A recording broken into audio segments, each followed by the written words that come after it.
नमस्कार price action series रो एक video को आपनको स्वागत। आज वीडियो रे आमे शिखिबा प्राइस केमिति कैंडल फॉर्मेशन करे। वीडियो को आगु को नवा पूर्व मु आपनको कहि रखे जे गत वीडियो रे आमे गोटे कांसेप्ट देखिथिले जे झियो जनक जे जने बायर से जाइथिले सेव किनिया पई जने सेलर को ठारू जे रेड कलर रो शर्ट पिंधिचंदी। तो सब बेले मन रखंतु सेलर को सब बेले रेड कलर रे देखा जाय। तेनु ए वीडियो रे ये भी रेड कलर रो शर्ट पिंधिचंदी। जे रेड कलर रो शर्ट पिंधिचंदी सी हेले सेलर आ जे ग्रीन कलर रो पिंधिचंदी लेडी जनक सी हेले बायर। ताहेले बायर आ सेलर भितर गत वीडियो रे सेमाने गोटे कथा हेतिले। कोन कथा हेतिले ना ये मैडम जनक ए झियो जनक 5टा बेले संध्या 5टा बेले ऑफिस रु फेरुतिले आ फेरिला बेले भाबिले जे मु घर को सेव किले नेकी जिवि। से फेरिला बेले सेव वाला पाखु गले आ ए सेलर को पचारले जे सेव रो प्राइस केते अछि। से कहले जे किलो पिछा 250 टंका अछि। से कहले भाई मु तो गत थरो जेबे सेव नेइथिली सेबे 200 टंका रे नेइथिली, आज आपण 250 टंका कोन कहउछन। से कहले मैडम एबे 5टा बजलानी संध्या हबो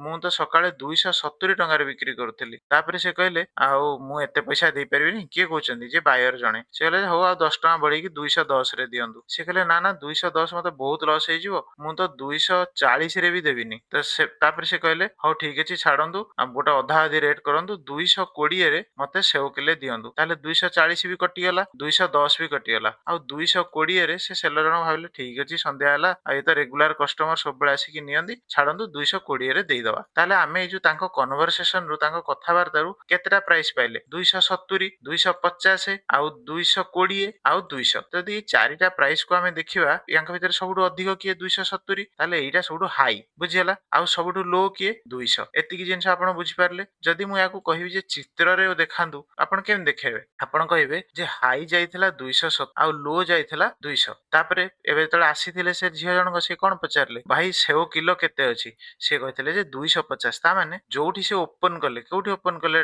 तळे से पचारले 250 बोली कहले धरनियंतु एई जगाटा हला आपनकर 250। ताले ये हाई केते जाइथिला ए ऊपरटा धरनियंतु 270 250 रे त कथाता हला ये जो 240 210 एन सब हेई हेई केतेरे से किलोटे धरिकी आछन। देखो ए बापटे ताम पैसा दउचन एठी देखंतु ए ताम पैसा देकी 220 टका ताम देकी सेव किले आणुचन। ताहाले 220 रे से जदी सेव किले आणले ताहाले धरनियंतु एठी रहला 220 कोठ रहला 220 रे से सेव किले धरिकी आसिल आ ए सेतिर केते लो जाइथिला 200 टका। मु भाबुची आपण ए चित्रटा को बुझि पारथे जहा ए बा पटरे आमे कथा हेतिले सेटा को मेडी खाली चित्र रे देखैछि। जदि आपण ए जिंसटा बुझि पारले ताले मेडी आपनको आउ किछि जिंस कहियाउ चाहूची। ताले ए जो ट्रांजैक्शन टा तांको भितर हला ए सेव किलर संध्या 5टा बेले ताले प्राइस टा कोठी खोलिथिला 250। जेतळे से झियो जनक आसी की कहिथिले जे सेव रेट केते अछि सेलर कोन कहले 250 अछि आपनकर सेव किलर रेट। ताले 250 रे ओपन हला ट्रांजैक्शन टा ओपन हला 250 रे। से कहले जे मु सकाळे 270 रे देइथिली ताले 270 टा कोन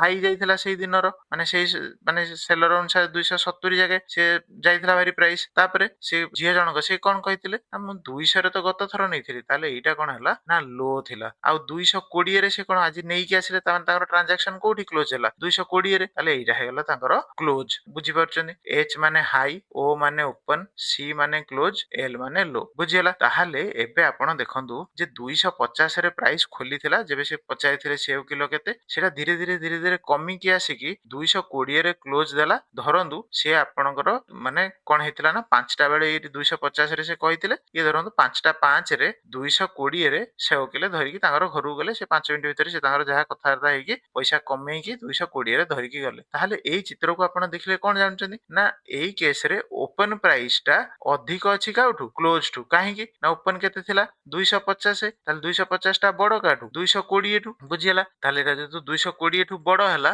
ताहाले एई भळिया जेतेबेले सिचुएशन आसे एई भळिया जेतेबेले कैंडल फॉर्मेशन हुए सेटा को रेड कैंडल रे दर्शा जाय। रेड कैंडल टा माने एई भळिया गोटे रेड कैंडल हेइची माने कोन ना एटा धर देन तार बॉडी टा एटा माने मझी पार्ट टा जोतरे से ओपन हला आ जोतरे से क्लोज हला आ जोटा हाई जाइथिला एटा ऊपर को जोटा लो जाइथिला तळको। मु भाबुजी आपण एतिकी बुझि पारथिबे एटा हला हाई एटा हला लो एतिकी जिंस बुझि पारथिबे जदी एबे मु आपनको आ गोटे जिंस कहियाउ चाहूची जे ए जो मझी पार्ट टा जोटा ओपन आ क्लोज रो मझी रे जोटा सॉलिड रेड कलर रो अछि एमिति सेटा को कहंती बॉडी ऑफ द कैंडल कोन बॉडी ऑफ द कैंडल बुझियला। आ ए जो हाई आ लो अछि एई दिटा लांजो दिटा ऊपर को जाइछि तळको जाइछि याको कहंती वीक डब्ल्यू आई सी के वीक बुझियला। केते जण वीक कहंती केते जण ताको ସାଡୋ ବୋଲି ବି କହିଥାନ୍ତି। ତ ଆପଣ ଏବେ ଦେଖନ୍ତୁ ଯେ ଯେବେ ବି ରେଡ୍ କ୍ୟାଣ୍ଡେଲ ହୁଏ ସେ ରେଡ୍ କ୍ୟାଣ୍ଡେଲଟା ଏଇଭଳିଆ କିଛି ଗୋଟେ ଫର୍ମେସନ ହୁଏ। ଯୋଉ କେସରେ ଓପନଟା ସବୁବେଳେ କ୍ଲୋଜ ଠୁ ଅଧିକ ଥାଏ। ମୁଁ ଭାବୁଛି ଆପଣ ରେଡ୍ କ୍ୟାଣ୍ଡେଲ କେମିତି ଫର୍ମେସନ ହୁଏ ବୁଝିପାରିଲେ। ଏ ରେଡ୍ କ୍ୟାଣ୍ଡେଲ ବିଭିନ୍ନ ପ୍ରକାରର ଫର୍ମେସନ ହେଇପାରିବ। ଧରନ୍ତୁ ଗୋଟେ କ୍ୟାଣ୍ଡେଲ ଏମିତି ବନିଲା ଯୋଉଥିରେ କଣ ହେଲା ନା ହାଇ ଯାହା ତାର ଓପନ ବି ସେଇଆ ଆଉ ଲୋ ଯାହା ତାର କ୍ଲୋଜ ବି ସେଇଆ। ଏ କେସରେ ସିଏ କଣ ହେଇଛି ନା କିଛି ଉପରକୁ ୱିକ୍ ନାହିଁ କି ତଳକୁ କିଛି ୱିକ୍ ନାହିଁ। ତା ମାନେ କଣ ହେଇଛି ନା ଯୋଉଠି ପ୍ରାଇସ୍ ଖୋଲିଥିଲା ସେଇଟା ହାଇ ଥିଲା ଆଉ ସିଏ ଗୋଟେ ରେଟ୍ କହିଲେ ଯୋଉଥିରେ ସେଲର ରାଜି ହେଇଗଲା ଆଉ ତାଙ୍କୁ ସିଏ ସେଓଟା ଦେଇଦେଲା କିମ୍ବା କୌଣସି ଜିନିଷଟା ତାର ଯାହା ଅଛି ସେ ଦେଇଦେଲା। ସେ କେସରେ କଣ ହେଲା ନା ହାଇ ଯାହା ଓପନ ସେଇଆ ଆଉ ଲୋ ଯାହା କ୍ଲୋଜ ସେଇଆ। ଏଇଟା ବି ଗୋଟେ ରେଡ୍ କ୍ୟାଣ୍ଡେଲ ହେଇପାରିବ। ଏଥିରେ ୱିକ୍ ନାହିଁ ବୁଝିହେଲା। ଆଉ ଗୋଟେ କ୍ୟାଣ୍ଡେଲ ବି ଏମିତି ହେଇପାରିବ ରେଡ୍ ର ଯୋଉଥିରେ ଉପରକୁ ୱିକ୍ ଅଛି ହାଇ ଏବେ ତାର ଓପନ ଅଛି ଏଇଠି ଆଉ କ୍ଲୋଜ ଅଛି ଏଇଠି। ତାହେଲେ ଏଠି କଣ ହେଲା କ୍ଲୋଜ ଯାହା ଲୋ ସେଇଆ। ସେମିତି ଆଉ ଗୋଟେ କ୍ୟାଣ୍ଡେଲ ହେଇପାରିବ ଯୋଉଥିରେ କଣ ହେଇପାରିବ ନା ତଳ ପଟକୁ ୱିକ୍ ଅଛି ଯୋଉଟା ଲୋ ଆଉ ଏଇଟା କ୍ଲୋଜ ଆଉ ଏଇଟା ଓପନ ଯାହା ହାଇ ସେଇଆ। ମୁଁ ଭାବୁଛି ଆପଣ ବୁଝିପାରିଥିବେ ଏଥିରେ ସବୁଥିରେ କଣ ହଉଛି ତଳକୁ ପ୍ରାଇସ୍ ଆସୁଛି। ତାମାନେ ରେଡ୍ କ୍ୟାଣ୍ଡେଲ ରେ ଓପନ ସବୁବେଳେ ଉପରେ କ୍ଲୋଜ ସବୁବେଳେ ତଳେ। କାହିଁକି ନା ଓପନ ଟା ଅଧିକ ସବୁବେଳେ କ୍ଲୋଜ ଠାରୁ। ମୁଁ ଭାବୁଛି ଆପଣ ରେଡ୍ କ୍ୟାଣ୍ଡେଲ କେମିତି ଫର୍ମେସନ ହୁଏ ବୁଝିପାରିଲେ। କିଛି ଡାଉଟ୍ ଅଛି ମତେ ପଚାରନ୍ତୁ। ଆଉ ଗୋଟେ ଜିନିଷ ଆପଣ ସବୁବେଳେ ନିଜର ଚାର୍ଟ ଖୋଲନ୍ତୁ। ଚାର୍ଟ ଖୋଲିକି ଦେଖନ୍ତୁ ସେଥିରେ ଯେତେ ସବୁ ରେଡ୍ କ୍ୟାଣ୍ଡେଲ ହେଇଛି ତାର ଓପନ ଯୋଉଠି କ୍ଲୋଜ ନିହାତି ତଳେ ଥିବ।